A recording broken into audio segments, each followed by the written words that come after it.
Kung nag-iisip ka kung ano pang pwede nyong ulamin sa murang halaga, ito subukan mo. Bali, pagsamasamahin lang natin dito sa isang bowl ang harina, cornstarch, asin at paminta. Tapos haluin lang natin itong mabuti. Pagkatapos noon ay maglagay tayo dito ng isang pirasong itlog. Ibibit natin ito at lalagyan natin to paunti-unti ng tubig hanggang sa maging okay ang consistency nito. Hindi masyadong malapot at hindi rin masyadong malabnaw. Ngayon naman, ihahalo na rin natin dito ang konting repolyo, tapos konting carrots at konting malunggay. Inuunti-unti ko lang kasi depende ito sa dami nitong mixture natin.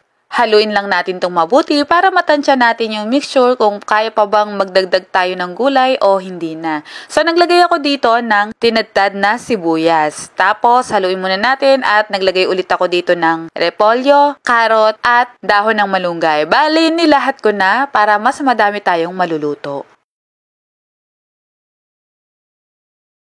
Ngayon naman ay ipiprito natin ito sa mantika. Medyo madami yung nilagay kong mantika kasi mas magiging crispy ang ating niluluto. And at the same time, maluluto din pati yung loob nito. Pag nag-golden brown na ay pwede na itong baligtarin. Maaari nyo rin itong maging negosyo, lalo na sa mga karinderya.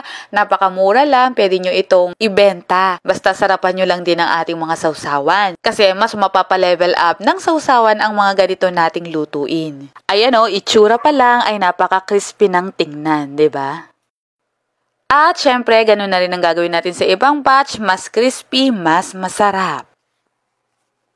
At para naman sa sausawan, pinaghalo-halo ko lang ang puting sibuyas, bawang, suka, toyo, kalamansi, siling labuyo at siling green, paminta, asukal, at dahon ng sibuyas. Promise, ang sarap talaga ng ganitong timpla.